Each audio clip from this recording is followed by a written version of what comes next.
अस्सलाम वालेकुम नाज़रीन, welcome to the show economy in focus. मैं हूं आपकी मेज़बान नताशा हसीब। नाज़रीन, आज के दिन लास्ट ट्रेडिंग सेशन है।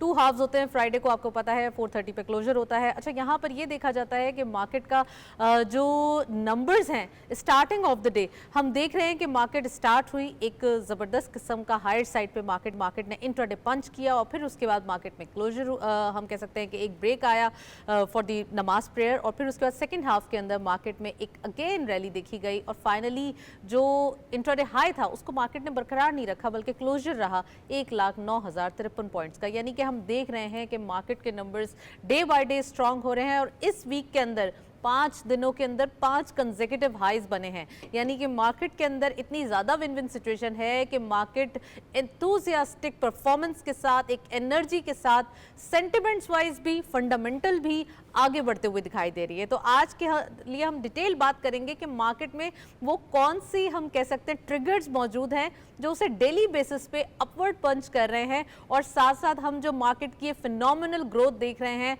आफ्टर अ लॉन्ग टाइम, हम कह सकते हैं कि ये 77 साल की हिस्ट्री में पाकिस्तान की पहली बार है जो मार्केट इतने ज़्यादा हायर साइड पे पंच करते हुए दिखाई दे रही है। तो आज इसके ऊपर डिटेल डिस्कशन करेंगे। इंटरनेशनल ऑयल प्राइस है जो कि हम देख रहे हैं एक डिक्लाइनिंग नोट है।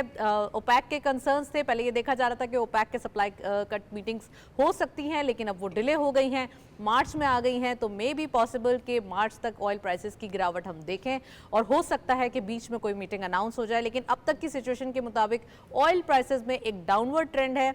This is the reason also कि हम देख रहे हैं कि इंटरनेशनल जो एक इन्फ्लेशन थी वो भी डाउनवर्ड है और हमारी मार्केट में यानी कि लोकल मार्केट में इन्फ्लेशन के नंबर्स भी कम है। सो आज इसके ऊपर भी डिटेल डिस्कशन करेंगे, साथ साथ इकोनॉमिक ग्रोथ के हवाले से बात करेंगे। इकोनॉमिक ग्रोथ और ख़ासकर डेवलपमेंट इनिशिएटिव्स जो गवर्नमेंट की जानिब से लिए गए। अच्छा, डेवलपमेंट ये है कि साथ साथ जो एक इनिशिएटिव किए जा रहे हैं वो पॉलिसीज़ या वो हम कह सकते हैं इश्यूज टैकल किए जा रहे हैं जो आज से पहले कभी नहीं किए गए। लेट्स से अगर हम आईपीपीज़ के हवाले से बात करें तो आईपीपीज़ का जो एक प्रॉब्लम था उसको सॉर्ट आउट किया गया। कुछ आईपीपीज़ को ये बात बारह करवाई गई कि आप जो है वो थोड़ा सा जो हम कह सकते हैं कि एक प्रॉपर कैपेसिटी पेमेंट की मद में लिए जा रहे हैं पैसे, उसको ज़रा कट ऑफ करें, थोड़ा सा आवाम के ऊपर बोझ कम आए। और ख़ासकर गवर्नमेंट ने जब ये सोचा कि नहीं, आवाम के लिए जो सबसे ज़्यादा प्रायोरिटी है कि एनर्जी जो एक हम कह सकते हैं टैरिफ्स हैं उनको कम किया जाए, तो तकरीबन गवर्नमेंट इज़ एक्सपेक्टेड कि 3.5 हम कह सकते हैं रुपए की जो एक हम कह सकते हैं कमी हो सकती है टैरिफ्स के अंदर, बिजली के टैरिफ के अंदर। तो आज हम इसके ऊपर भी बात करेंगे कि आईपीपीज़ के हवाले से जो गवर्नमेंट ने टाइमली डिसीजंस लिए और वो चीज़ें जो कभी डिस्कस नहीं हो रही थी अब फाइनली उसको अपनी गुफ्तगू का, अपनी पॉलिसीज़ का या अपने एजेंडे का एक हम कह सकते हैं हिस्सा बनाया गया। तो क्या क्या चीज़ें हैं जो गवर्नमेंट ने इस तरीके से समझा कि आवाम को रिलीफ दिया जाए और रिलीफ के साथ साथ उसको एक कम कीमतें भी फराम की जाएँ। और ख़ासकर इंडस्ट्रियल ग्रोथ की बात करेंगे तो अगेन हम बात करेंगे बिजनेसेस के हवाले से, लेकिन मार्केट हाइलाइट्स देखते चलते हैं कि मार्केट हाइलाइट्स आज की मार्केट में क्या पोजीशंस रही और मार्केट ने कितना ज़्यादा हायर साइड पे पंच किया। Let's have a look on screen. हमारे पास मौजूद हैं ओपन हुई मार्केट 1,08,238.96 के लेवल पर आज का आगाज़ हुआ। हायर साइड पे मार्केट गई 1,09,478.08 के लेवल पर। देख सकते हैं ये एक फिनोमिनल ग्रोथ है, यानी कि अभी हमने एक ही हफ्ता हुआ है जब हमने 1 लाख का माइलस्टोन अचीव किया है और आज ये जब हम पूरा हफ्ते को आज रैप अप कर रहे हैं तो आज 1,09,000 के नंबर्स हमारे पास इन हैंड मौजूद हैं। Lower was 1,08,550.86 and finally closure रहा 1,09,053.95 एंड फाइनली एक हम कह सकते हैं कि 814 पॉइंट्स का जो इजाफा है यानी कि 814.99 का इजाफा इन अ सिंगल डे देखा गया। बुल रन है, ऑफ कोर्स ये बुलिश रैली है और ये पूरा वीक हम कह सकते हैं ये बुलिश कंडीशन में दिखाई दिया है। Green trajectory performance, wow, market की ज़बरदस्त परफॉर्मेंस आज देखी गई। साथ साथ अगर हम बात करें, हमारे साथ बड़ा एक्सक्लूसिव पैनल मौजूद है, आज उनको खुशामदीद कहेंगे। हमें ज्वाइन किया है आज नवीद इफ्तिखार साहब ने, आप इकोनॉमिस्ट हैं, हमारे साथ मौजूद हैं, एनालिस्ट भी हैं। अस्सलाम वालेकुम सर, वेरी वार्म वेलकम। हमारे साथ अब से कुछ देर बाद भी मौजूद होंगे डॉक्टर हसन जफ़र साहब, आप भी एक इकोनॉमिस्ट हैं, एक्सपर्ट हैं, उनकी भी एक्सपर्टीज से आज हम जो है वो उनसे बात करेंगे और इकोनॉमी के हवाले से, पॉलिसीज़ के हवाले से पूछेंगे। साथ साथ आबिद क़य्यूम सुलहरी साहब भी हमें ज्वाइन करेंगे ओवर स्काइप। आप हैं एग्जीक्यूटिव डायरेक्टर SDPI के, उनको भी खुशामदीद कहेंगे। गवर्नमेंट जो एक इनिशिएटिव्स हैं उनके हवाले से पूछेंगे और शकील अनवर कमाल साहब भी हमारे साथ ओवर कॉल होंगे, आपसे स्टॉक मार्केट की पोजीशंस के हवाले से पूछेंगे। मैं नवीद इफ्तिखार साहब से पूछना चाहती हूँ। नवीद इफ्तिखार साहब, क्या समझते हैं गवर्नमेंट पॉलिसीज़, स्टॉक एक्सचेंज, एक फिनोमिनल ग्रोथ, गवर्नमेंट की पॉलिसीज़ जो हम देख रहे हैं डे बाय डे कोई ना कोई नंबर्स आ रहे हैं, ऑल्दो हम देख रहे हैं कि जो एक इश्यूज थे, करेंसी को एक डेप्रिसिएशन हो रही थी, वहाँ पे एक साल पहले उस पर क्रैक डाउन किया गया। फिर हमने देखा कि जो एक्सपोर्ट के हवाले से, इंपोर्ट के हवाले से इश्यूज थे उसको टैकल किया गया। एक पॉलिटिकल कैओस था, वो भी अब हमारे पास एक अच्छी पॉलिटिकल मजबूत गवर्नमेंट है।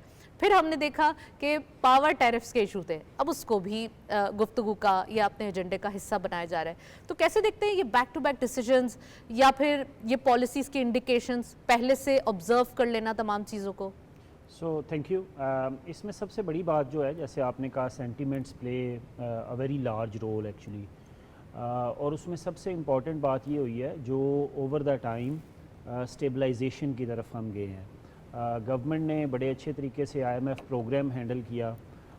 IMF प्रोग्राम के आने से थोड़ी मार्केट में स्टेबिलिटी आ गई है। जो वल्नरेबिलिटी होती है, where things are fluctuating so rapidly, उसमें जो बिजनेसेस होते हैं वो डिसीजन नहीं कर पाते।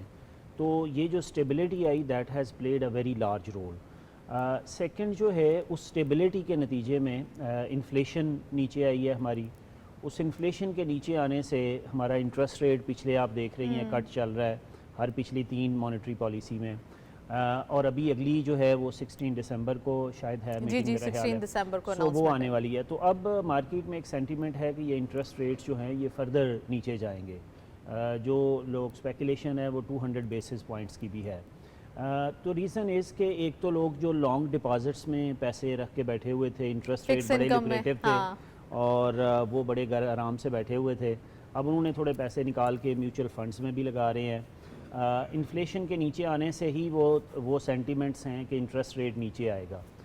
सेकंड जो है, जैसे आपने भी अभी स्टार्ट में जिक्र किया, तो जो ग्लोबली ऑयल प्राइसेस का डिक्लाइन है, that has also played an important role.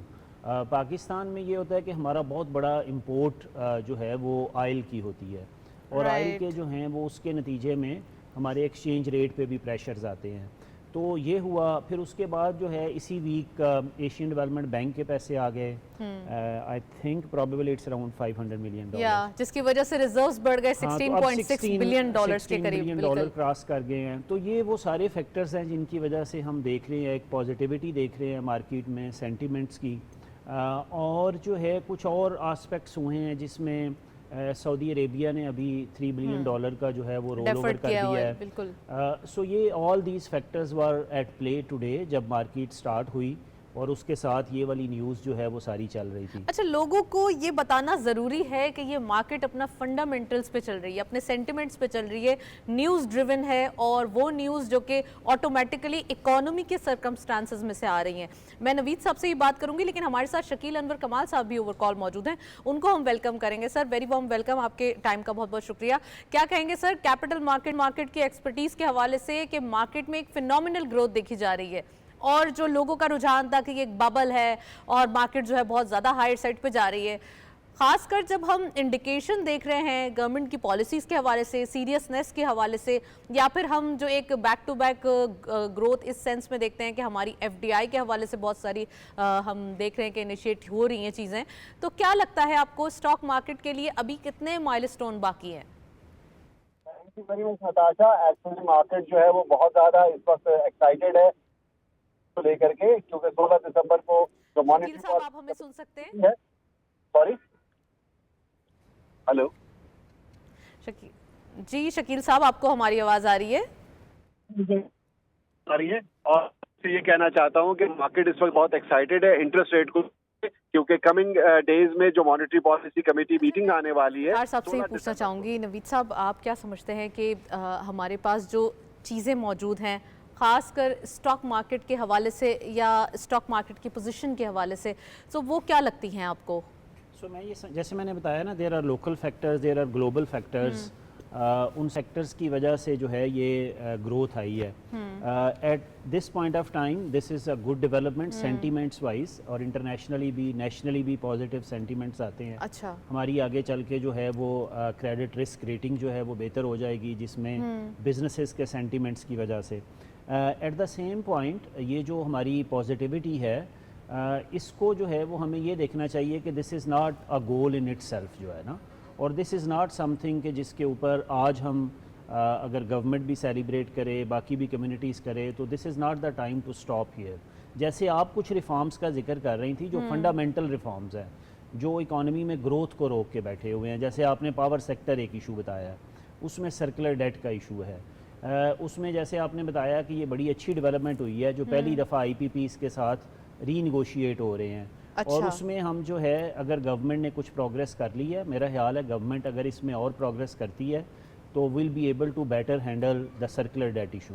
तो पावर सेक्टर के अंदर जो है वो सर्कुलर डेट एक बहुत बड़ा आस्पेक्ट है। सेकंड जो अच्छा इकदाम है गवर्नमेंट का मैं समझता हूँ वो अभी रिसेंटली जो बैंक्स को प्राइवेट सेक्टर क्रेडिट के लिए जो है वो इनकरेज करना है। दिस इज़ ऑल्सो समथिंग, अगर हम ये जो मोमेंटम होता है सेंटीमेंट्स बेस्ड होता है, और स्टॉक मार्केट्स के अंदर ऑब्वियसली स्पेकुलेशन का आंसर बहुत ज़्यादा होता है, तो ये जो सारी चीज़ें हैं they must be backed by solid reforms. इसी तरह अभी जो है वो फाइनेंस मिनिस्टर साहब ने कल जो है वो मीटिंग चेयर की थी स्टेट ओन्ड एंटरप्राइजेस पे। जी जी जी। तो वो एक बहुत बड़ा एक गवर्नमेंट के लिए मेरा ख्याल है कि वो चैलेंज है कि आप स्टेट ओन्ड एंटरप्राइजेस की हैमरेजिंग कैसे रोकें।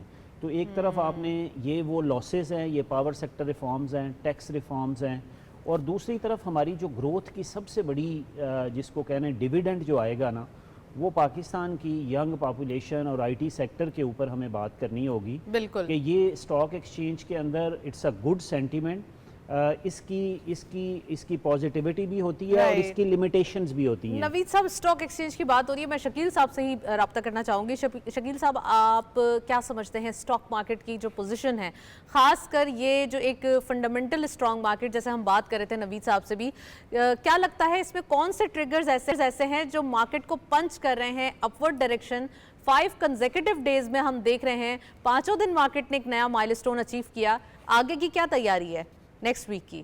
Thank you very much Natasha. Actually market जो है ना वो बहुत ज्यादा पॉजिटिव सेंटिमेंट पर जो पॉजिटिव फिगर है मार्केट में वो इंटरेस्ट रेट है। तो 16 दिसंबर को जो मॉनेटरी पॉलिसी कमेटी मीटिंग हो रही है उसके अंदर हम एक्सपेक्ट कर रहे हैं कि 2.5% इंटरेस्ट रेट कट होगा।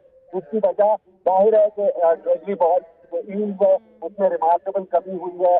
इन्फ्लेशन नंबर पाकिस्तान के अंदर 7 साल से रिकॉर्ड 2 लेवल के ऊपर आ चुके हैं, और मैं समझता हूँ कि 12.5-13% इस ईयर एंड के ऊपर जब इंटरेस्ट रेट कम हो जाएगा तो 25 का जब ईयर 2025 का उसका बात करेंगे, एक उम्मीद के साथ करेंगे कि इंटरेस्ट रेट पाकिस्तान के अंदर सिंगल डिजिट में आ सकते हैं, और मार्केट इसको बहुत ओवरवेलमिंगली रिस्पॉन्स भी कर रही है। इसकी वजह से ये है एक और बहुत इंपॉर्टेंट खबर जो 5 दिसंबर को आई है, क्योंकि आप जानते हैं कि पाकिस्तान को सऊदी अरब के $3 अरब पाकिस्तान के स्टेट बैंक ऑफ पाकिस्तान में रखे हुए हैं, जिसको फर्दर 1 ईयर के लिए एक्सटेंड कर दिया है सऊदी गवर्नमेंट ने, जो कि एक बहुत बड़ी लैंडमार्क अचीवमेंट है पाकिस्तान के लिए, ताकि इससे जो IMF के साथ जो $7 बिलियन का एक्सटेंडेड फंड फैसिलिटी का जो पाकिस्तान का मुआहदा हुआ है उसमें जो अगर कुछ रिजर्वेशन अगर IMF की हैं तो वो रिमूव हो जाएंगी इस $3 बिलियन के पाकिस्तान के सऊदी अरब के जो पार्क हुए हैं पाकिस्तान के स्टेट बैंक में पैसे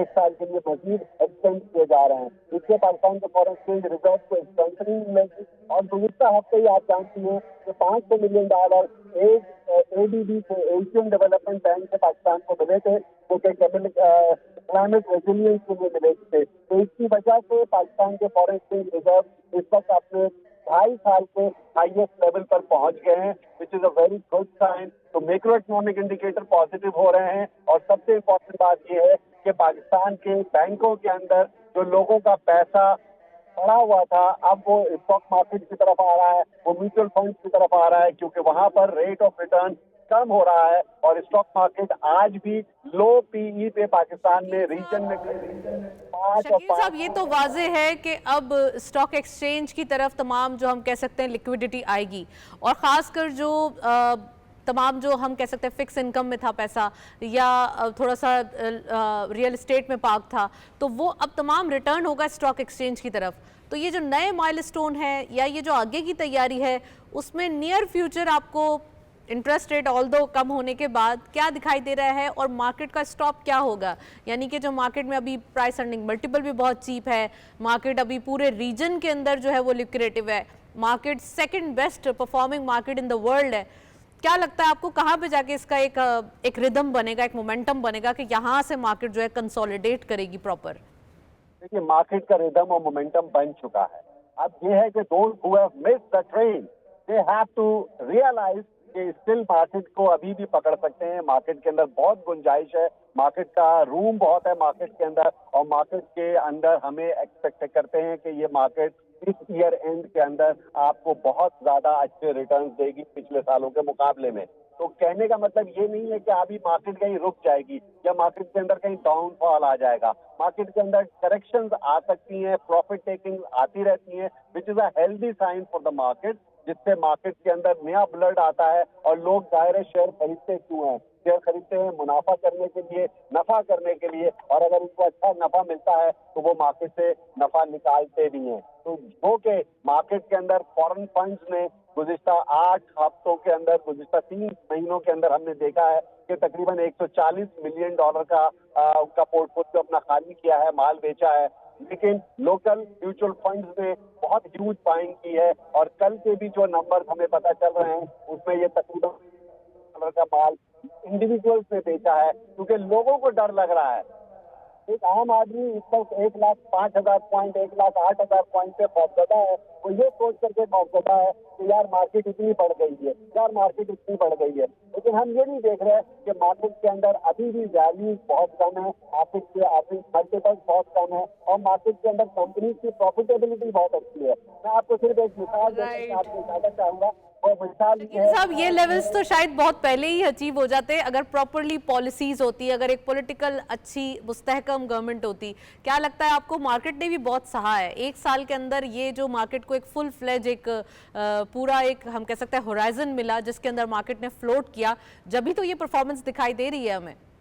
रिजल्ट है और रिफ्लेक्टिंग द मार्केट परफॉर्मेंस। कल स्विस सदर्न गैस का जो अनाउंसमेंट आया है वो आपने देखा कि फर्स्ट क्वार्टर के अंदर उसमें जुलाई टू सितंबर ₹4.72 का मुनाफा किया फी शेयर, जो कि बहुत फिनोमिनल है। वो कंपनी नुकसान में थी, तो कंपनीज को प्रॉफिटेबिलिटी भी इंप्रूव करेगी। अगर मैक्रो इकोनॉमिक इंडिकेटर्स इंप्रूव करेंगे, मुल्क के माशी हालात बेहतर होंगे, तो मुल्क के अंदर अपॉर्चुनिटीज भी क्रिएट होंगी और लोगों को रोजगार के मौके भी मिल सकेंगे।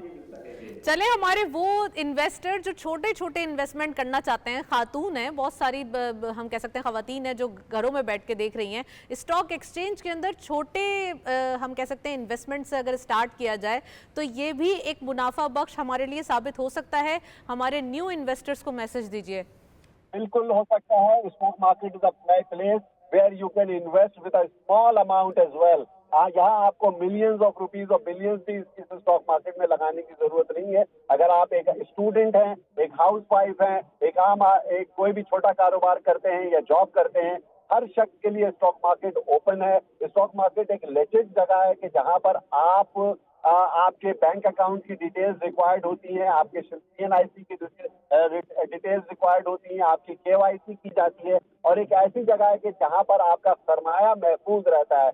शेयर की खरीदो फरोख्त आप करते हैं, ट्रेडिंग के अंदर आपको नफा नुकसान हो सकता है, लेकिन ओवरऑल स्टॉक मार्केट एक लुक्रेटिव प्लेस है जहां पर आप किसी भी कंपनी के अंदर सरमायाकारी करते हैं, कंपनी के हिस्सेदार होते हैं सरमायाकारी कर करके उस कंपनी के अंदर, just like Swiss southern gas, के इलेक्ट्रिक या OGDC या चले सर, हम नाम नहीं लेंगे, हम नाम नहीं लेंगे, but you can describe the sector as well, कि आप थोड़ा सा सेक्टर को अगर प्रोमिनेंटली डिस्क्राइब कर दें, कौन से सेक्टर में गुंजाइश है और हमारे जो पाकिस्तान की आम आवाम है उसके लिए एज लो एज कितने अमाउंट से वो स्टॉक एक्सचेंज के अंदर दाखिल हो सकते हैं? देखिए, सबसे पहले जो मैं आपकी बात का तसलसल बनाते हुए कहना चाहता हूं कि स्टॉक मार्केट के अंदर आपके पास 20,000 25,000 रुपए हैं तो भी आप शेयर खरीद सकते हैं। पर कह लीजिए अगर 10,000 रुपए का 10 रुपए का एक शेयर है और आपने 1,000 शेयर खरीदा तो आप 10,000 रुपए की इन्वेस्टमेंट से भी इस मार्केट में एंटर हो सकते हैं। दूसरी बात यह है कि इस वक्त इंटरेस्ट रेट चूंकि डिक्लाइनिंग ट्रेंड है और ऐसे मौके पे सीमेंट के शेयर जो है ना वो बहुत लुक्रेटिव नजर आ रहे हैं, उनके अंदर इन्वेस्टमेंट की जा सकती है। पाकिस्तान के अंदर बहुत ज्यादा डेवलपमेंट के आगे मंसूबे खुलेंगे और पीएसडीपी एलोकेशन बढ़ेंगी। पाकिस्तान में डैम्स बनने हैं, शाहराहें बननी है, सीमेंट की खपत बहुत ज्यादा बढ़ेगी और पाकिस्तान में जो सीमेंट की कंपनियां हैं वो एक्सपोर्ट ओरिएंटेड कंपनीज भी हैं। इस वजह से सीमेंट के अंदर उनको इन्वेस्ट करना चाहिए। पाकिस्तान में आईटी सेक्टर बहुत तेजी से आगे बूम पे जा सकता है। आईटी सेक्टर के अंदर फार्मास्यूटिकल सेक्टर जो है वो पाकिस्तान का बहुत लुक्रेटिव सेक्टर है, इसके अंदर भी जो है ना हमें कुछ बेहतरी नजर आती है। तो बहुत सारे सेक्टर्स हैं जिसके अंदर हम इन्वेस्टमेंट कर सकते हैं। इस लिहाज से मैं समझता हूँ कि मार्केट छोटे इन्वेस्टर के लिए भी बहुत ही लुक्रेटिव है, जो कि हम हमेशा ये कॉन्सेप्ट है कि ये बड़ी बिग प्लेयर्स की मार्केट है, इसको मैनिपुलेट किया जाता है या ये अरबों की गेम है। नहीं, इसके अंदर छोटा इन्वेस्टर भी अपनी साइज के मुताबिक, अपनी हजम के मुताबिक, अपनी के मुताबिक राइट शकील साहब, well thank you so much, आप हमारे साथ मौजूद थे। काफ़ी डिटेल एनालिसिस आज के दिन हमने स्टॉक मार्केट की position day by day strong होते हुए देख रहे हैं। वीक का लास्ट ट्रेडिंग सेशन है और हमने के मार्केट में एक फिनोमिनल ग्रोथ देखी गई। साथ साथ जैसे शकील साहब ने कहा कि मार्केट के अंदर आप आम आवाम यानी कि एक सिंगल पर्सन या स्टूडेंट या कोई भी घर में बैठी हुई खातून भी पैसे लगा सकती हैं, स्टॉक एक्सचेंज के अंदर एंटर हो सकती हैं। और अमाउंट ये है कि अगर आपको स्टॉक मार्केट के नंबर्स या गेम समझ नहीं आता तो म्यूचुअल फंड्स का रास्ता आपके लिए ओपन है। आप म्यूचुअल फंड्स के थ्रू भी इन्वेस्टमेंट कर सकते हैं, वो आपके बिहाफ ट्रेडिंग करेंगे और मुनाफा आपके पास जाएगा। मैं नवीद साहब से पूछना चाहती हूँ, नवीद साहब, स्टॉक मार्केट की तो वाकई एक विन विन सिचुएशन है और सब समझ रहे हैं कि 1 लाख का नंबर अचीव कर लिया है मार्केट ने, तो ये ना हो हमने वो बस मिस कर दी हो और हम अब आगे ना बढ़ सके या कोई डिप का ऑप्शन दें, तो उनके लिए आपका भी क्या मैसेज है? एक तो मैं शकील साहब के ही कॉन्टेक्स्ट में पूछना चाहूँगी और दूसरा ये कि जो इकोनॉमिक नंबर्स हैं जो सबसे ज़्यादा इन्फ्लुएंस कर रहे हैं मार्केट को, वो कौन से हैं? देखें, अभी जैसे इन्होंने जिक्र किया तो एक मैं ख़ुद भी पढ़ाता भी हूँ, स्टूडेंट्स को भी, और ट्रेनिंग्स भी करवाता हूँ, गवर्नमेंट के लोग बाकी भी, और मैं हमेशा सबको कहता हूँ कि आप सब लोग ज़रूर पार्टिसिपेट करें स्टॉक एक्सचेंज में। एक तो पाकिस्तान की जो है वो ये इम्प्रेसिव ग्रोथ है, उसकी इसका इम्पैक्ट इकॉनमी पे लिमिटेड रहता है, लेकिन इकॉनमी का इम्पैक्ट जो है वो इसके ऊपर मैसिव आता है स्टॉक एक्सचेंज के ऊपर। बिल्कुल। उसकी रीज़न ये है कि जब आपके फंडामेंटल्स में, जब आपकी इन्फ्लेशन जो है वो आपकी स्टेबल है, आपका एक्सचेंज रेट स्टेबल है, आपकी जो है वो ग्रोथ अपवर्ड ट्रैजेक्टरी नज़र आ रही है, जो कि अभी पाकिस्तान में अभी हमें बड़े नेसेंट से साइंस हैं अपवर्ड ग्रोथ ट्रैजेक्टरी के, जब वो नज़र आ रहे हैं तो उसकी वजह से इसके ऊपर इम्पेक्ट आएगा।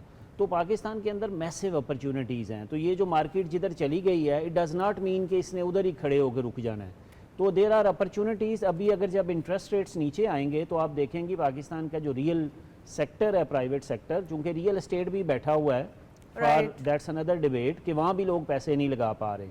तो इस वक्त जो है जो मैन्युफैक्चरिंग सेक्टर है, आपको टैक्स जब करते हैं किसी भी सेक्टर को तो उसका एक हम कह सकते हैं कि नेगेटिव या पॉजिटिव रिएक्शन आता है। ये आ रहा है कि लोग अब पैसे अपने इन चीज़ों पे लगा रहे हैं और दूसरा पैसे निकाल के अब जब इंटरेस्ट रेट नीचे आएंगे तो मैन्युफैक्चरिंग भी एक्सपेंड करेगी। नवीद साहब, आपकी एक बहुत ज़्यादा एक्सपर्टीज़ है, तो मैं चाहती हूँ कि आप हमारे व्यूअर्स को ये भी बताएं कि रियल एस्टेट पे जो टैक्स लगा है, और ज़रूरी है, गवर्नमेंट की किटी में पैसे होंगे तो गवर्नमेंट आगे डेवलपमेंट पे और ग्रोथ पे खर्च करेगी पैसे। जब गवर्नमेंट की कलेक्शन ही नहीं होगी तो वो कहाँ से अपने जो हम कह सकते हैं रेवेन्यू है वो जनरेट करेगी? तो कंस्ट्रक्शन सेक्टर जो कि एक बहुत बड़ी बड़ी लैंड्स में मनी पार्क हुए हुए थे, ब्लैक मनी पार्क हुए हुए थे, उसके ऊपर गवर्नमेंट ने एक क्रैकडाउन किया, उसे टैक्स किया उस सेक्टर को, तो ये ज़रूरी था, नीड ऑफ द आवर थी, आज नहीं तो कल तो करना ही था। और यही अनपॉपुलर डिसीजन है जो इस गवर्नमेंट ने लिए आके। देखिए, मेरी नज़र, मैं बड़े अरसे से ये समझता हूँ कि हमारी रियल एस्टेट जो है स्पेकुलेशन में हमने बहुत पैसा ज़ाया किया है, और ये जो टैक्स करना उस कैपिटल गेन को जो है वो तो बड़ा ज़रूरी है, there is no second opinion. और कैपिटल गेन जो है हमने रियल सेक्टर की तरफ पैसा लगाने की बजाय सारा फाइल्स के ऊपर पैसा लगाया हुआ था जी। लेकिन इसके साथ साथ जो गवर्नमेंट को एक चीज़ जो है जिसके ऊपर हमें आगे चल के डिफ्रेंशिएट करना पड़ेगा, इनकरेज करना पड़ेगा, कि हमें हाउसिंग और कंस्ट्रक्शन को रियल एस्टेट प्लाट्स की स्पेकुलेशन से डिफरेंशिएट करना होगा कि वहाँ पर we need to encourage more housing projects, चाहे वो हाई राइज हों चाहे वो दूसरे हों, बिकॉज पाकिस्तान में पॉपुलेशन ग्रोथ रेट बहुत तेज़ है। अच्छा। तो जैसे जो हाउसिंग इटसेल्फ है, जिसमें घर बनाना उसके अलावा चाहे वर्टिकल हो चाहे सिंगल यूनिट्स हों, तो हमें थोड़ा सा आगे टैक्सेशन में जो है वो हमें ज़्यादा फेवरेबल ट्रीटमेंट जो है कंस्ट्रक्शन को देना चाहिए, और जो प्लाट्स की स्पेकुलेशन है उसको डिस्करेज करना चाहिए। तो वहाँ तो हम ठीक हैं, लेकिन अभी एज सच जो हो रहा है उसमें थोड़ा सा जो उसका इफेक्ट आया हुआ है वो ये आया हुआ है कि कंस्ट्रक्शन भी रिलेटिवली प्रोग्रेस स्लो हो गई हुई है। तो मैं ये समझता हूँ कि वो टैक्सेस ज़रूरी हैं रियल एस्टेट के ऊपर, लेकिन we need to find ways कि हमारा जो कंस्ट्रक्शन सेक्टर है उसकी ग्रोथ जारी रहे। राइट, आपने सही फरमाया, कंस्ट्रक्शन की ग्रोथ जारी रहे और कंस्ट्रक्शन सेक्टर को जो टैक्स किया है वो राइट डायरेक्शन में ही जाएगा। यकीनन उसके भी हम पॉजिटिव इम्पैक्ट्स भी देखेंगे और ये सेक्टर जो हम कह सकते हैं एक हॉल्ट का शिकार है या अब इसके अंदर एक पॉज आया हुआ है, ये भी कंटिन्यू करेगा। कमोडिटीज़ देखते चलते हैं आज की मार्केट में कमोडिटीज़ रेट्स क्या हैं, अपडेट्स क्या हैं। Let's have a look on commodities. Commodities के गोल्ड की पर तोला प्राइस आज हमारी स्क्रीन पर मौजूद है 2,74,148 रुपीज़ का पर तोला प्राइस लोकल मार्केट के अंदर हमें दिखाई दे रहा है। गोल्ड पर 10 ग्राम 2,35,287 रुपीज़ आज की मार्केट में, जबकि इंटरनेशनल गोल्ड रेट हमारे पास मौजूद है 2,635.23 के डॉलर के लेवल पर। यानी कि जो इंटरनेशनल मार्केट है उसमें भी एक हम कह सकते हैं कि डॉलर सेम कल के जैसा ही दिखाई देता है, मगर लोकल मार्केट में इसकी प्राइस कम है क्योंकि हमारी जो डॉलर की प्राइस है वो थोड़ी सी एप्रिसिएशन की तरफ जा रही है। दैट्स वेरी गुड आइडिया और जो गवर्नमेंट अब इंडिकेट कर रही है या इनिशिएट कर रही है तो उसके हमें पर्क्स वाज़े तौर पे दिखाई दे रहे हैं। ऑयल WTI पर बैरल के देखते हैं रुपीज़ 67.65 डॉलर में ये प्राइस हमारे पास मौजूद है। ऑयल के प्राइसेस भी कमी का शिकार हैं। 68 कल आपको याद होगा ऑयल WTI था, आज 67.65 है। ऑयल ब्रेंट क्रूड पर बैरल 71.42 के लेवल पर हमारे पास मौजूद है। ऑयल WTI भी ये तकरीबन जो है वो काफ़ी हद तक गिरावट की तरफ देखा जा रहा है एंड अरब लाइट भी सेम इसी सिचुएशन में दिखाई देता है। यहाँ पे हमारे पास एक अच्छा हम कह सकते हैं कुशन मिल सकता है इंपोर्ट बिल के अंदर और ऑयल प्राइसेस का कम होना हमारे लिए एक ब्लेसिंग साबित होगा क्योंकि लोकल मार्केट में इसका डायरेक्टली इम्पैक्ट आता है इन्फ्लेशन पे और इन्फ्लेशन आप देख रहे हैं हमारी ऑलरेडी अक्टूबर मंथ की जो नवंबर मंथ की आई है वो अक्टूबर से भी कम आई है, यानी कि 4.9% पे इन्फ्लेशन आ चुकी है और ये हमारे लिए इकोनॉमी के लिए तमाम हम कह सकते हैं ये पूरा एक साइकिल जनरेट हो रहा है जो ऑटोमेटिकली हमें इस तरफ लेके जा रहा है कि हमारी इकोनॉमिक डायरेक्शन जो है वो सूटेबल पाथ की तरफ जा रही है। नवीद साहब से ही पूछूंगी, ऑयल प्राइसेस भी देखे आपने, गोल्ड प्राइसेस भी देखे, काफ़ी एक अट्रैक्टिव वैल्यूएशन देखी जा रही है और ऑटोमेटिकली ये ब्लेसिंग है हमारे लिए। ये कभी कभी बड़े अच्छे पाकिस्तान के लिए सर्कमस्टेंसेस पैदा हो होते जाते हैं जी। जब ऑयल प्राइसेस पर्टिकुलरली जो है तो पाकिस्तान की जो इकोनॉमी है हमारी डिपेंडेंस ऑयल पे पावर पे बहुत ज़्यादा होती है। तो यही एक्चुअली मैं आपको ये बताऊं कि ये राइट टाइम होता है जब हमें ये स्पेस मिलती है, चूंकि हम हर वक्त फायर फाइटिंग में लगे होते हैं। तो अब ये पाकिस्तान को जैसे में से ये एडहॉक डिसीजन ये नहीं है, ये मंगवा लें। तो अभी जो है अभी ये स्पेस एक पाकिस्तान को जो है वो इंशाल्लाह मिलेगी ये ऑयल की प्राइसेस बेहतर होने से, IMF प्रोग्राम से। नवीद साहब यहाँ मैं थोड़ा सा अपने कहते हैं ना रिफ्रेश करना चाहूँगी कि पहले हम देख रहे थे थोड़ा सा हम पॉलिटिकल फाइटिंग में नहीं जाएंगे बट थोड़ा सा अगर हम कहते हैं ना कि स्टेबिलिटी देखी जाती है पॉलिटिकली तो ही एक कंटिन्यूटी इकोनॉमिक पॉलिसीज़ में देखी जाती है। पहले के मामला थोड़े डिफरेंट थे, अब हम देख रहे हैं कि थोड़ी सी एक्सपर्ट टीम है, वो जानती है कि अगर इंटरेस्ट रेट भी कम करना है तो अग्रेसिवली नहीं कम करना, फाइन ट्यून करके तमाम चीज़ों को करना है, ऐसा ही है। सो देखिए मेरी नज़र में ये इंपॉर्टेंट होता है जो मार्केट है वो सिग्नल्स पे चलती है। जब आप इकोनॉमिक सिग्नल्स ऐसे देते हैं जहाँ फंडामेंटल चीज़ें अल्टर हो रही होती हैं राइट तो जो अल्ट्रेशन मैं यही कह रहा हूँ कि अभी जो है वो ऑयल प्राइसेस जिस हद तक नीचे अभी आ रही हैं ये हमें एक स्पेस देगा। उस स्पेस को हमने यूज़ करते हुए वो कौन से ऐसे रिफॉर्म्स करने हैं जिनके नतीजे में हम स्टॉक मार्केट से रियल सेक्टर्स के अंदर भी ग्रोथ लेके आ सकें। चले, मैं आबिद सुलहरी साहब ने हमें अभी ज्वाइन किया है, उनको वेलकम करते हैं। आप एग्जीक्यूटिव डायरेक्टर हैं SDPI के। अस्सलाम वालेकुम सर, वेरी वार्म वेलकम।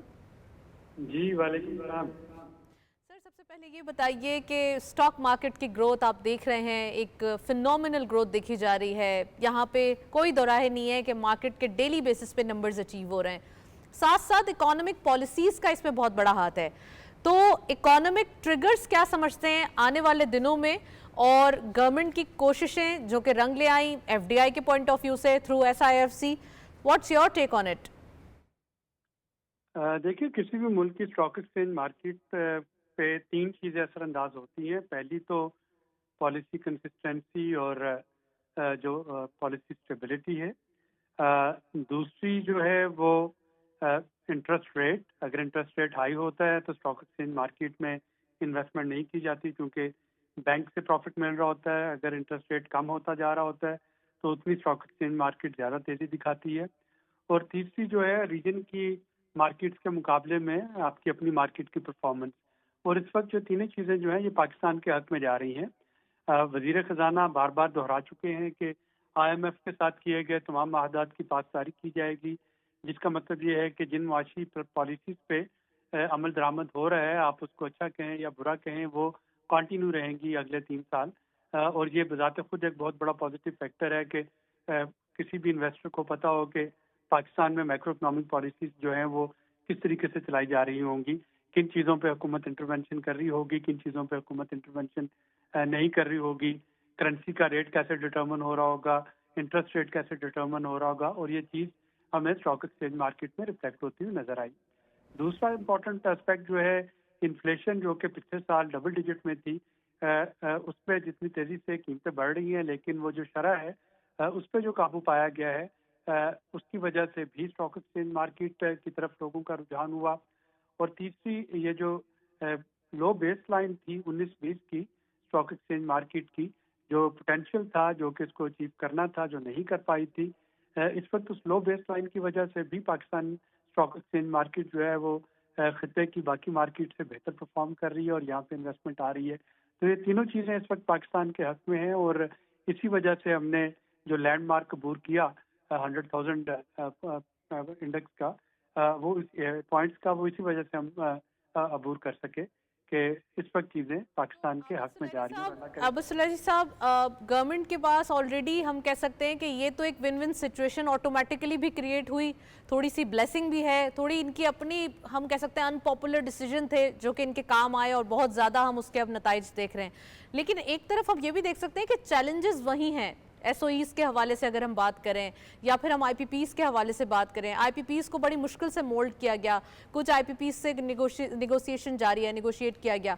तो आपको क्या लगता है गवर्नमेंट कब तक कामयाब हो जाएगी और ये नताइज या ये जो हम कह सकते हैं अवाम को भी थोड़ा सा रिलीफ देना है, और ऑटोमेटिकली सोचा तो उन्हीं के बारे में जाता है कि अवाम को किसी ना किसी तरीके से पास ऑन किया जाए जो भी रिलीफ होता है? जो मैक्रो इकनॉमिक पॉलिसीज होती हैं वो आप समझ लें कि किसी भी इमारत की बुनियादें होती हैं, और अगर बुनियाद बेहतर हो तो फिर उसके ऊपर तामीर करना जो है वो आसान हो जाता है। तो बुनियादें रख दी गई। अब जो नेक्स्ट चैलेंज हुकूमत के लिए है वो ये है कि इस मैक्रो इकनॉमिक स्टेबिलिटी को ये ऑटोमेटिकली GDP ग्रोथ में कन्वर्ट नहीं होगी, या ऑटोमेटिकली जॉब क्रिएशन में कन्वर्ट नहीं होगी। तो अब इसको GDP ग्रोथ और जॉब क्रिएशन में कैसे कन्वर्ट करना है, ये हुकूमत के लिए अब नेक्स्ट टास्क है कि अगर अब वो इस पर फोकस करे कि जो कैपिटलाइज करे अभी तक के जो उसके बेहतर इकदाम हैं, जो बेहतर इनिशिएटिव और जो अचीवमेंट्स हैं, और उसकी बेस पे अब ये जो अगली जो 6 माह है इस माली साल के, उसमें फोकस किया जाए GDP ग्रोथ की तरफ और जॉब क्रिएशन की तरफ। तो ऑटोमेटिकली लोगों को एक जो रिलीफ है वो नज़र आना शुरू हो जाएगा जब उनकी पर कैपिटा इनकम बढ़ेगी, जब उनकी जो है रोजगार के मौके उनको मिल रहे होंगे, जब उनको नज़र आ रहा होगा कि उनको भी तरक्की करने के यकसा मौके मौजूद हैं, तो ऑटोमेटिकली ये चीज़ें जो है ये स्मूदन होना शुरू हो जाएंगी। लेकिन ये ओवरनाइट नहीं होगा। जैसे हमें तकरीबन 1.5 से 2 साल लगे हैं एक डिफ़ॉल्ट के बिल्कुल इंचेस अवे थे हम उस इकॉनमी से एक ऐसी इकॉनमी को जिसकी कि अब मैक्रो इकनॉमिक फाउंडेशन बेहतर है। तो इसी तरीके से अब जॉब क्रिएशन जो है ये थोड़ा सा टाइम लेगी, लेकिन अगर इसी तरह से कंसिस्टेंसी से काम होता रहा तो मेरा ख्याल है कि ज़्यादा दूर नहीं है, इंशाल्लाह वो वक्त भी आने वाला है। राइट तो आबिद सुलेरी साहब, मैं यहाँ आपको पॉज करूँगी। मैं नवीद साहब से भी पूछना चाहती हूँ। नवीद साहब, इंटरनेशनल ऑयल प्राइस की कीमतें कम हुई तो क्या लगता है आपको जो ओपेक के कंसर्न्स हैं क्या वो मार्च तक ही जाएंगे या फिर अभी कुछ जो है वो ऑयल प्राइसेस में चेंजेस आ सकते हैं? US प्रेसिडेंशियल इलेक्शन भी हो गए, उनकी इन्वेंट्री भी है अपनी, और फिर EV कार्ड्स के हवाले से भी अब काम तो हो ही रहा है। देखें ये ऑयल की जो प्रेडिक्शंस होती हैं ये बड़ा कॉम्प्लेक्स फिनोमेना होता है, और द वे इसके अंदर ओपेक कंट्रीज़ बिहेव करते हैं, उनके क्या सिचुएशन बनती है मार्केट में, जो इंटरनेशनली ट्रंप की प्रेसिडेंसी के पास बाद जो है यूक्रेन वार की क्या सिचुएशन होती है, विंटर आ रहा है, वहाँ यूरोप के साथ जो है वो रशिया वाली गैस की क्या सिचुएशन है, तो ये मल्टीपल आस्पेक्ट हैं जो उसको शेप करते हैं। लेकिन जो अभी ट्रेंड नज़र आ रहा है उसमें लोअर साइड के ऊपर जो है वो प्रेडिक्शन नज़र आ रही है और लोअर साइड पे स्टेबिलिटी भी नज़र आ रही है। सो इतना जल्दी जो है वो जंप होने वाली सिचुएशन नज़र नहीं आ रही। तो this is good for Pakistan. जैसे आबिद साहब कह रहे थे कि ये सारी चीज़ें तो हो गई हैं और अब इसके साथ साथ जो गवर्नमेंट है उसकी तवज्जो रियल रिफॉर्म्स की तरफ जो है वो चली जानी चाहिए, जिसमें हम इकॉनमी में जॉब्स के ऊपर बात करनी है, ग्रोथ पे करनी है। जो सबसे बड़ा पाकिस्तान का पोटेंशियल है वो आईटी सेक्टर के अंदर है। जैसे मैंने एक कंस्ट्रक्शन सेक्टर कहा है, आईटी है, फार्मास्यूटिकल है, ऐसे सेक्टर्स को जो कंस्ट्रेंट्स हैं उन कंस्ट्रेंट्स को जो है वो अब रिजॉल्व करने का टाइम है, ताकि यहाँ पे जो है वो रियल ग्रोथ जो है वो ट्रिकल डाउन हो सके और इंटरेस्ट रेट नीचे आने के नतीजे में जो हमारा क्रेडिट फ्लो है वो इन सेक्टर्स की तरफ हो, जिन सेक्टर्स के हम समझते हैं कि जॉब क्रिएशन ज़्यादा है, जिनकी वजह से ग्रोथ पे पॉजिटिव इम्पैक्ट आएगा। एग्जैक्टली जो हमारे बेसिक कॉन्स्ट्रेंट्स हैं उनके ऊपर बात होना ज़रूरी है। मैं आबिद साहब आपसे अगेन पूछूंगी कि टैक्स के हवाले से जो हम पहले भी नवीद साहब से बात कर रहे थे, थोड़ा सा अगर हम रियल एस्टेट सेक्टर की बात करें या कंस्ट्रक्शन इंडस्ट्री की बात करें तो यहाँ पर टैक्सेस जब लगे तो ये बड़ा स्लो डाउन हो गया। They are not digesting the tax issues. ये थोड़ा सा हमें देखने की ज़रूरत है और गवर्नमेंट कैसे इस पर इम्प्लीमेंट करेगी, ऑलरेडी कर तो चुकी है लेकिन इसकी एक्टिविटीज़ को कैसे बहाल करवाएंगी। और दूसरा ये कि जब एग्रीकल्चर सेक्टर जो कि IMF की भी एक हम कह सकते हैं कंडीशनैलिटी है कि इसको आपको टैक्स करना ही है, तो क्या ये चीज़ें या टैक्स का जो एक ये बेसिक चीज़ें हैं इनको फुलफ़िल करवाना, गवर्नमेंट की रेट कायम करना और फिर उसके बाद मज़ीद डेवलपमेंट या ग्रोथ की तरफ जाना, जैसे इन्होंने एम्प्लॉयमेंट जनरेशन के हवाले से कहा है कि हमारे पास एक ह्यूज पॉपुलेशन है और इस ह्यूज पॉपुलेशन का हिस्सा बल्क में यूथ का भी मौजूद है। देखिए, दो चीज़ें हमें इस वक्त बड़ा क्लियरली जहन नशीन कर लेनी चाहिए और मीडिया के ज़रिए भी लोगों में इसकी आगाही होना ज़रूरी है। पहला तो ये है, जब हम एग्रीकल्चर टैक्स की बात करते हैं तो ये ज़राअत पे टैक्स नहीं, कोई भी आमदनी हो, यानी मैं और आप बैठे हैं, हमें जब सैलरी मिलती है तो टैक्स कट के मिलती है, तो कोई भी आमदनी एक खास थ्रेशोल्ड से ऊपर हो, वो ज़राअत से आ रही है, वो मैन्युफैक्चरिंग से आ रही है, वो सर्विस से आ रही है, उस पर टैक्स लगता है और पूरी दुनिया में लगता है। तो हमें इसका नाम एग्रीकल्चर टैक्स रख के ये समझते हैं कि शायद ये टैक्स जो है ये 2 कनाल या 10 कनाल या 2 एकड़ वाले ज़मींदार पे, काश्तकार पे भी लग रहा होगा। ये उन्हीं पे लग रहा होगा जिनकी आमदनी थ्रेशोल्ड से ऊपर जाती है और अगर जाती है तो उनको ये टैक्स देना चाहिए। हमें सिर्फ एग्रीकल्चर टैक्स क्या के इसको डिपेंड नहीं करना चाहिए कि ये एग्रीकल्चर पे टैक्स लग गया, ये इनकम पे टैक्स है, just like any other income. फ़र्क सिर्फ ये है कि इसको सूबे कलेक्ट कर रहे होंगे। दूसरा, रियल स्टेट में जो इन्वेस्टमेंट थी, ये वो वाली इन्वेस्टमेंट थी जिसका हमने पहले तज़किरा किया कि जो जॉब क्रिएशन में नहीं जाती, यानी हर वो फर्द जो कि होल्डिंग कैपेसिटी रखता है या रखती है, जिसको के पास फाइल खरीदने के या प्लॉट खरीदने के पैसे हैं, अगर वो इस उम्मीद पे प्लॉट जो है वो 8-8, 10-10 साल तक रखते कि वो जब बेचेंगे तो बड़े प्रॉफिट से बेचेंगे, तो वो सिर्फ एक हाथ से दूसरे हाथ में फाइलें तो बिक रही थी या प्लॉट तो बिक रहे थे, उससे जॉब तो क्रिएट नहीं हो रही थी। तो ये एक मार्केट करेक्शन हो रही है रियल स्टेट की।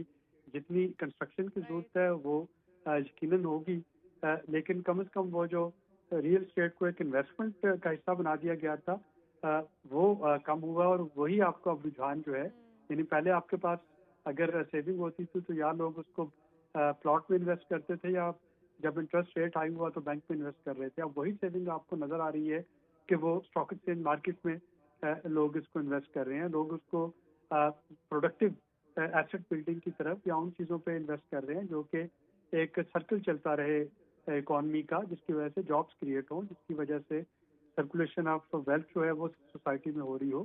तो मेरे ख्याल में तो ये एक बेहतर चीज़ है कि रियल स्टेट थोड़ी सी स्लो हुई है, ताकि हमें थोड़ा सा आउट ऑफ बॉक्स सोचने पर मजबूर कर रही है उन तमाम लोगों को जिनके पास इन्वेस्टमेंट है और वो कुछ करना चाह रहे हैं।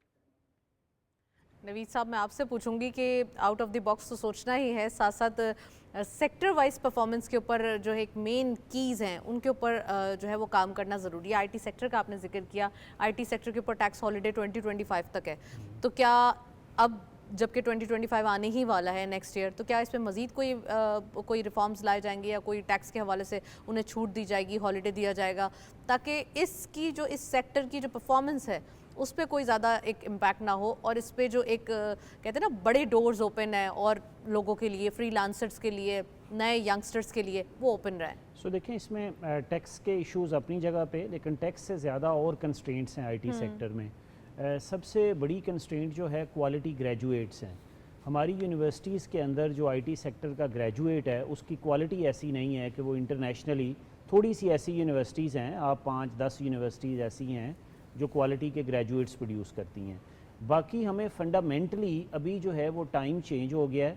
जो हमने डिग्रीज़ और करिकुलम बनाए थे आज से इवन 10 साल पहले, आज से 2 साल पहले, तो आज जिस रैपिड पेस से टेक्नोलॉजी चेंज आ रही है, हमारी यूनिवर्सिटी का सिलेबस चेंज होने में ही 6-8 साल लग जाते हैं। तो पहले की बात यह है कि पाकिस्तान के अंदर आईटी जो ग्रेजुएट्स हैं उनकी, चाहे अच्छा एक और आजकल डिस्टिंक्शन है जिसको जो पाकिस्तान जैसे मुल्क के लिए बहुत बड़ी अपॉर्चुनिटी है, वो ये है कि even to work in the IT sector you don't need IT sector degrees, anyone can learn these skills and you can become part of the tech force. हाँ, आपको डिग्री नहीं चाहिए बट ट्रेनिंग चाहिए। अब इसी तरह मैं जो दूसरी बात है इनमें आईटी सेक्टर में, वो इनके मसले पेमेंट्स के हैं, इंटरनेशनल पेमेंट्स आने और जाने के। तीसरा जो है इनके लिए इंटरनेट की स्पीड, कनेक्टिविटी, अफोर्डेबिलिटी, ये बड़ी ज़रूरी है। तो ये 3 चीज़ें ज़रूरी हैं आईटी सेक्टर की इनकी ग्रोथ के बेसिक लिए। रिक्वायरमेंट्स हैं। चलिए जी, मजीद भी बात करते हैं। करेंसी अपडेट्स हमारे पास रेडी हैं। Just have a look on currency updates. आज की मार्केट में क्या रेट रहे इंटरनेशनल करेंसीज के? यूरो सबसे पहले बाइंग रही 293.8 के लेवल पर, जबकि सेलिंग वाज 294.33 के लेवल पर। यूके पाउंड बाइंग रही 354.17, सेलिंग वाज 354.81। डॉलर बाइंग रही 277.85, सेलिंग वाज 278.35। सेम स्ट्रेंथन रुपी जो है वो दिखाई दे रहा है।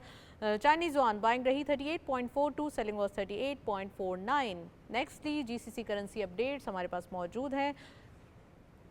Saudi riyal 73.96, selling was 74.09. UAE dirham buying at 76.15, selling was 76.29. Omani Riyal buying rahi 721.63, selling was 723.25. And lastly Kuwaiti Dinar buying rahi 904.98, selling was 906.6. ये है आज की करेंसी अपडेट्स हमारे पास मौजूद हैं। आबिद सुलैरी साहब हमारे साथ मौजूद हैं। आबिद सुलैरी साहब, बहुत बहुत शुक्रिया, आज आपने ज्वाइन किया हमें। नवीद इफ्तिखार साहब, आपका भी बहुत बहुत शुक्रिया, आज आप तशरीफ़ लाए। करेंसी अपडेट्स आपने देखी। ओवरऑल डॉलर की पोजीशन स्ट्रॉन्ग, रुपी के अगेंस्ट जो है रुपी स्ट्रॉन्ग होते हुए दिखाई दे रहा है और रुपी जो है वो ऐसे ही डेली बेसिस पे स्ट्रॉन्ग होता रहे, यही स्टेगनेंट पोजीशन रहे और इकोनॉमी के नंबर्स, डेली माइलस्टोन ऐसे ही अचीव होते रहें, यही हमारी दुआ है। That's it. इसी नोट पे प्रोग्राम को वाइंड अप करते हैं। इजाज़त दीजिए, अल्लाह हाफिज़।